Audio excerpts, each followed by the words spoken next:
Here we are again. I put up a podcast episode yesterday about what it was like living in models' apartments, what it was actually like living in these models' apartments that were crazy and chaotic. And I told some stories about just the weird stuff that I saw kind of behind the glamorous veneer of the fashion industry. But I got a lot of feedback on Instagram from people who listened to the show and they thought it was interesting. They're like, wow, that is kind of wild.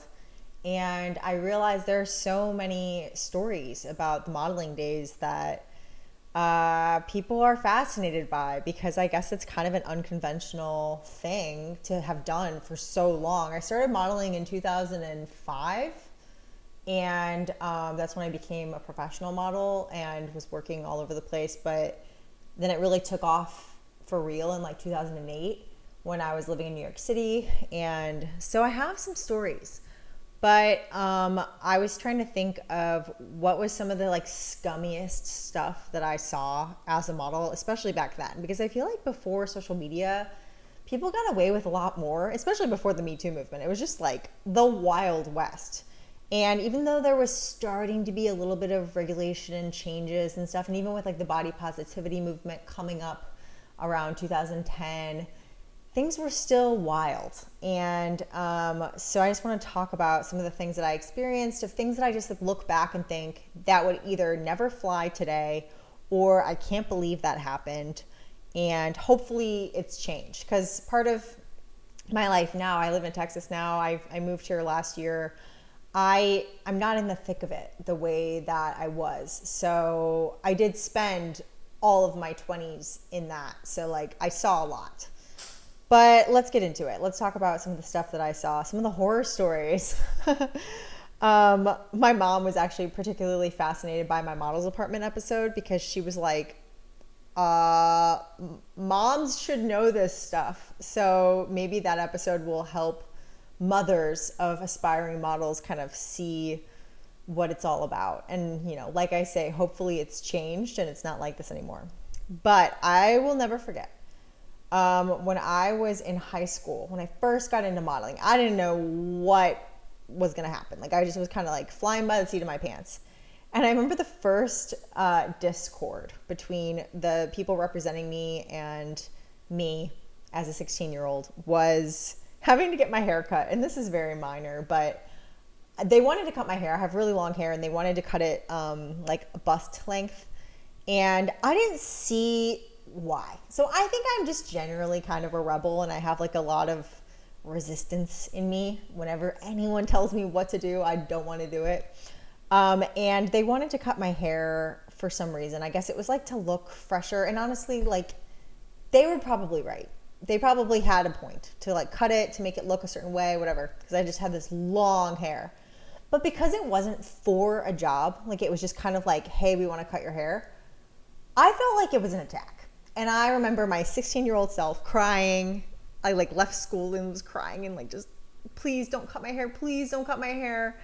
And I remember this manager who was a grown man screaming at me on the phone as I think I stepped out of like history class or something and I was on my cell phone and my mom's cell phone, and he was just like screaming at me that I was being a little brat, and if I really wanted this I would cut my hair. And I just think back to that moment of thinking about what my peers were dealing with and then what I was dealing with, which was like I have to cut my hair. And it was minor. This is like just not even scratching the surface of the kinds of stuff that I saw. But I just remember that feeling of like an adult being mad at me because of how my hair was. But that was part of the game. Like that was just getting into this whole thing. So it wasn't long before the same person was upset with me about my hip measurements, because that's a big thing in the modeling industry, is like what your hip measurements are. And I think that I originally, when I first was signed on, I was like the right measurement, so no one said anything. But then I think 6 months went by as a 16-year-old, like weight fluctuations, whatever, and my hip went up like a half an inch or something. And suddenly I was in the red zone, and it was like, if you want this, you need to focus on your diet. And they use a lot of code words of leaning out. And I specifically remember this email was forwarded to me. So I'm in high school, and my manager forwarded me an email that my agent in Chicago had sent him. And it said, Lucy could stand to lean out a bit, because I was looking heavier. And I read that at 16, and it definitely messed with me. Like, I could stand to lean out, because this was for what? Like, it wasn't like it was for something specific, even then it would be weird, but it was just like this idea that like whatever was wrong with me had to do with my weight. And these adults, people who were about the age that I am now, older maybe, it was like, that was when I really realized in the beginning of modeling that I'm a commodity. I'm this product, and they want me to be very skinny and this certain measurement. And I don't know if emailing a 16-year-old about how someone talked about you in your objective terms of your body, when there is no reason, it was literally just because that's what they wanted in that moment, it stuck with me. And I remember that was kind of the beginning of me starting to like think twice about food, because it was this problem now. Like, it was like, if you want this, you're gonna have to figure this out with your measurements. And the hip measurement, that became the theme of the next 15 plus years of my life, of like, what are your hip measurements? And so anyway, that was in high school. And I remember then I started to kind of think about it. I wasn't like dieting, but I started to think about food and how it related to my body, and like, what should I and shouldn't I be doing? And actually, of all things, exercising was this weird, it wasn't discouraged, but they did not want me to build muscle. Like, building muscle was a no-no. And I remember later on, a different agent was discouraging me from exercising too much. They told me like to never run on the treadmill at a certain speed because it'll make my legs big, and like all this crazy stuff. Fast forward, and she ran a 2:44 marathon. And like, I went on to be a runner. So it's kind of funny to think that somebody was like, don't run, you're going to get bulky. And my mom exempted me from PE, or exempted me from sports in high school, even though my high school was very big on sports. I was in PE. I was one of the few people in PE because worrying about getting bulky for sports because of modeling. And I also kind of didn't want to play sports. So it wasn't like I was dying to play sports and I couldn't. I didn't want to play sports, but I couldn't because it was going to make me too bulky for modeling. Weird stuff to be implanted in a young teenage mind. So that was my impression of running, which is kind of funny to think about. But that stuff with like the weight, I remember that just that went so much harder the more work I got. So like, it wasn't like, oh, I got to a point where I could just be a certain weight and be fine with it. No, when I went to Europe, it was like centimeters. It wasn't inches. So that was even more precise, and it was less. It was like, you want to be this certain measurement. And the girls in the models department, I remember they were talking about like what measurement was what. And I was looking at these beautiful girls thinking like, wait, you're worried about your weight? Like, you're perfect. You're so perfect. How come you're worried about your weight? And then that made me, I remember I tried to actually resist. I was like, wait, I don't think I have to lose weight. And they were like, I remember this one girl from Estonia, she was so gorgeous. And she was like, she said something like, that's a really rude thing to say, that you're perfect how you are. Because I think I was like, I'm perfect the way I am. The American in the house, the American in the models department being like, I don't need to lose weight. And she said that was really rude. And she would also, when we would order food, she would like, I remember she would do some weird thing where we were both, I wouldn't want pasta. And she's like, no, we're going to get pasta. Like, she wanted to eat the pasta. And I'd be like, okay, fine. And then we'd be eating it, and she'd like stop and be like, I'm full. And then like be watching me. It was like this weird psychological stuff of like food problems bouncing off of everyone. Everyone's freaking out and stressed. That's the best way to describe it with food. In models departments and foods, oh my God. Like, I remember another time, this other girl from Estonia, again, stunning, beautiful princess human. She got a little sushi tray from the grocery store, and she brought it back to the models department, and she ate like 2 of them and was like, oh, I'm so full. Does anyone want this? I can't even eat the rest of it. And I'm thinking, girl, I could eat like a couple of these trays. And I did. I ate the rest of her sushi tray and I was like, yeah, this is so good. But then I like learned how I didn't see it in the beginning of like the return of like the skinnier you are, the more you work. And then when I did see it, when it worked for me, when I like, there was a period of time where I just dropped a ton of weight, probably lost 25 pounds at 5'10". And sorry to say numbers, I don't know if that's triggering or whatever, but I lost all this weight. I looked like I was going to die. And the agency was clapping. They were like, you look amazing. You look so good. You're doing it. Yeah, you're a fashion model. Like, you don't even look like Lucy anymore. You look like Lucia from Eastern Europe. Like, they thought I looked like a high fashion girl suddenly. And I was like, okay. So I remember that feeling, but then also feeling this like emptiness and just being so sad because my whole existence was that like being the size that they wanted. And that positive reinforcement was not the best, but then I started making a lot of money and I started working like crazy and I did a lot of big jobs. And it was weird because ironically, the biggest job probably of my whole career was my L cover.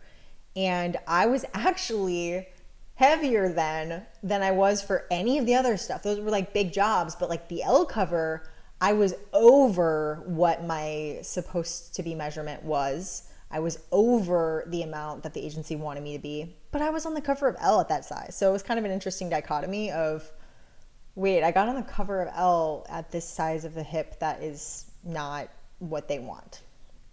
I kind of used that a little bit. I was kind of sassy about it, I think. There were a few times when the agency sat me down about my weight and I was like, well, it's working. Anyway, like I said, I had like a resistance with authority, and I think that like sometimes that wasn't the cutest thing. But I also feel kind of proud of myself that young me was like, I don't want to be part of this corrupt thing with weight. I want to just be myself and be my natural set point weight. But I fought hard, and then I ultimately lost the battle with like just losing a lot of weight all the time and like being that skinny girl. I became that girl on the board. The crazy thing is I went from like normal skinny to like skinny to like I was that girl on the board that got dropped sometimes from jobs for being too thin. That's big. That's crazy. And I had the talks with the agencies telling me I got too skinny. And that's also big. I remember when I went to LA for the first time, those agents were like, yo, we know it's intense in New York, but you're like way too thin. And that was really sweet. Like that made me feel like they cared about me. There were a few times too with the career stuff where a casting director would notice my weight and say, hey, yo, I've seen you a few times and you look a lot skinnier. This is drastic. And I was like, thanks for noticing me. Save me, please. Get me out of here, please. So yeah, but that's some of the horror of the weight stuff. But I think that the other thing is that I realized as I was doing more and more work that I had less control of the way that my image was being put out there. And it like when it became more about like making money and not like curating my own brand of like, I hate that word brand, but like it was less about the quality of jobs and more about like the price and the kinds of jobs that I started to feel a lot of discord inside. And then like even just, I'm very sensitive and I feel like even just like little comments started to like really add up. So like with my skin, like I had a lot of battles with my skin of like having it be clear and breaking out and stuff. And I would just brace myself. Every time I sat in the makeup chair, I'd sit down and be like, okay, they're gonna tell you have really bad skin. Just go with it with a smile. And I learned so much mental toughness of just sitting there and be like, they're gonna tell me this, and this. Just lean into it and be like, yeah, you're right. Okay, yeah, you think I shouldn't eat sugar? Okay, cool. Like just go with it. Make them think that they thought of the solution for your skin so that they think that you're likable because you're still trying to be on the job all day. Don't let it get to you. Don't let it get under your skin. Don't get sad. But it was between that and like weight stuff. I was always just like bracing myself. I felt so calloused of just, they're going to say something about my skin or my size. So just go with it, and just, you don't even let it bounce right off of you. And then you get to be in your own little space at the end of the day. Oh, it's making me sad. It's making me feel so sad, because then I would just go home and take it all off and be like, okay, now I get to be myself, and no one is going to tell me that there's something wrong with me. But that aside, I almost feel like looking at myself right now, I'm like, girl, if you couldn't hang, like if you couldn't be in the heat, get out of the kitchen. That's kind of, that was like the other thing about it, is like, if it's so bad, why stay? And the problem is that when you start so young, you kind of feel like there's nothing else you can do. And even though I'm smarter than that, like I know that there's more that I can do, it just kind of traps you in, because like the amount of money you're making to then pay your rent, live in an amazing city like New York, it's kind of addicting. And also there's like this validation, like when you do get the big job and you're like booked, you're like, fuck yeah, walk into Sephora, see your face 2 different places, or go into a magazine store and you see your face on the cover next to Oprah. That's a little bit addicting, because then you feel like you're doing something right, and that's somehow like, yes, okay, I'm doing it. Or you look at your bank account and you're like, okay, yeah, I'm good. So, freaking modeling. I feel like if I could tell someone if someone was trying to get into modeling, I'd be like, don't do it. Don't. Because it does teach you a lot of things, but like the kinds of things it teaches you are not necessarily like productive for your head.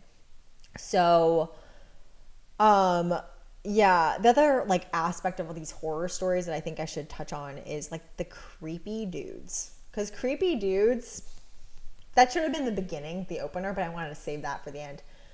Creepy dudes from beginning, middle, end. It just, they love models. There's like a word, modelizer. These guys that are obsessed with models. There's also the people in the industry that are creepy. I loved gay guys. I feel like gay guys were my savior. Like I always felt safe. Gay guys, I mean, in Brooklyn, I was living with, 3 dudes, and I felt so safe because there was no, it was like the new girl, but it was like the gay new girl, where I felt so like no one was trying to like sleep with me. That was kind of how it was in the fashion industry, where I just felt like safe around the gay guys, but then afraid of the straight guys. And rightfully so, because even when I was 18 in Greece, I remember the first big editorial fashion photography shoot I did. The photographer told me to show up to his place an hour before everybody else so that he could show me some things, which included pornographic material. And it was disgusting. And I literally was like terrified the entire day, because I was like, why did he show that to me? This is gross. I'm scared. I don't feel safe. That kind of stuff. That was like a one-off really bad incident, but there were more things. Like there's stuff that I don't even want to get into, because it's just like so tragic with like the way men kind of, the word groom is weird, because it's like I wasn't underage, but I was pretty young, and I feel like these things were very inappropriate for a professional situation. So even when I was 27, I was dealing with like weird harassment and like suggestive stuff, and I was just like, I'm too old for this. Like I don't want to be in this situation anymore. I'm not that desperate. So anyway, creepy dudes, I would say, is like the scariest part, but then the internal hard like blows that you get from just getting day after day after day after day after day, having things that you're in trouble for, that you're just like, for eating too much, and for having your skin break out, or for having, I don't know, just like all these things that you can control, but like, what are you controlling it for? That's the stuff that I think is not the most healthy. So yeah, those are some of the modeling horror story things that kept me just not in the best place for a very long time. I get so excited when I like wake up and I'm just like, oh, okay, that's not my world anymore. That's not me. I don't have to do that. But I do look at like old photos and I get kind of like, wow, that was kind of crazy. And like some of the stuff was kind of cool. But there's some things I can say that I've done that I'm like really, that I think are pretty awesome. But then there are other things that I'm just didn't need to be there. But if I could go back, I was talking to my boyfriend about this. I was like, if I could go back and do it all again, I don't know if I would. I almost might have just gone to NYU for like journalism school or something. Like, I don't know. It would be really hard. Because there are some things that I'm like, well, I'm really glad I have that. Then there are other things where I'm like, I could have died.